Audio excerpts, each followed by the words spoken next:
Rétablissons l'équilibre. La plus grande perte de l'humanité est due au fait qu'elle a affaibli la femme en lui confiant des rôles limités. L'homme, petit h, a façonné le monde à son image pour mieux dominer. Notre monde est ainsi un monde d'hommes créé par des hommes pour des hommes. Ce monde ne comporte aucune ou presque pas de traces féminines. Il a été créé à l'image de l'homme et cela à dessein. Depuis le départ par des hommes qui ont oublié qui ils sont et surtout qu'étant nés de femmes, ils sont avant tout des femmes avant d'être des hommes. De ce fait, ils ont introduit des idées séparatrices et dangereuses qui ont plongé le monde dans un gros mensonge. Ils ont mis la femme au second plan et ils lui ont fait croire et comprendre qu'elle est le sexe faible, celle qui devra toujours dépendre de quelqu'un d'autre pour pouvoir exister et vivre. Tout ce qui a été fait dans le sens de l'organisation de la société a été fait pour que lui, l'homme, soit le chef et le maître. Ce que ces hommes n'ont pas compris, c'est qu'en croyant avoir pris le pouvoir, en croyant dépouiller la femme de tout son pouvoir, en voulant la rendre inutile et secondaire, ils créaient eux-mêmes leur propre perte et celle de l'humanité.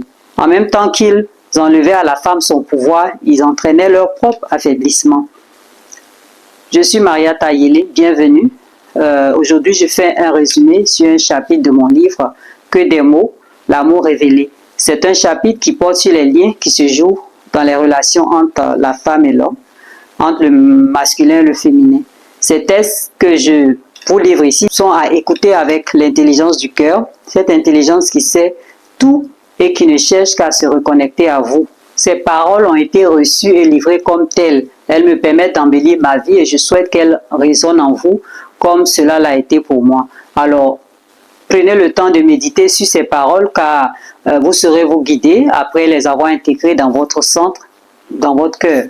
Maintenant, je continue sur notre sujet du jour dans lequel il est question de rétablir l'équilibre perdu à cause du patriarcat rigide et dominateur qui a réduit le féminin tant à la femme qu'en l'homme. La femme rend l'homme plus intelligent car dans son propre pouvoir, elle permet à l'homme de reprendre le sien.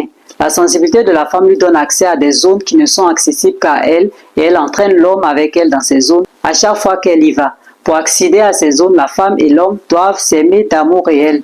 Et cela explique pourquoi très peu de personnes peuvent visiter ces zones car l'amour réel, celui qui transcende tout, est encore très rare. Cet amour inconditionnel que l'homme offre à la femme lui revient quand celle-ci peut accéder à ces zones où se trouvent toutes les réponses qui vont permettre de les libérer tous les deux. La rencontre physique entre un homme et une femme n'existe en réalité que pour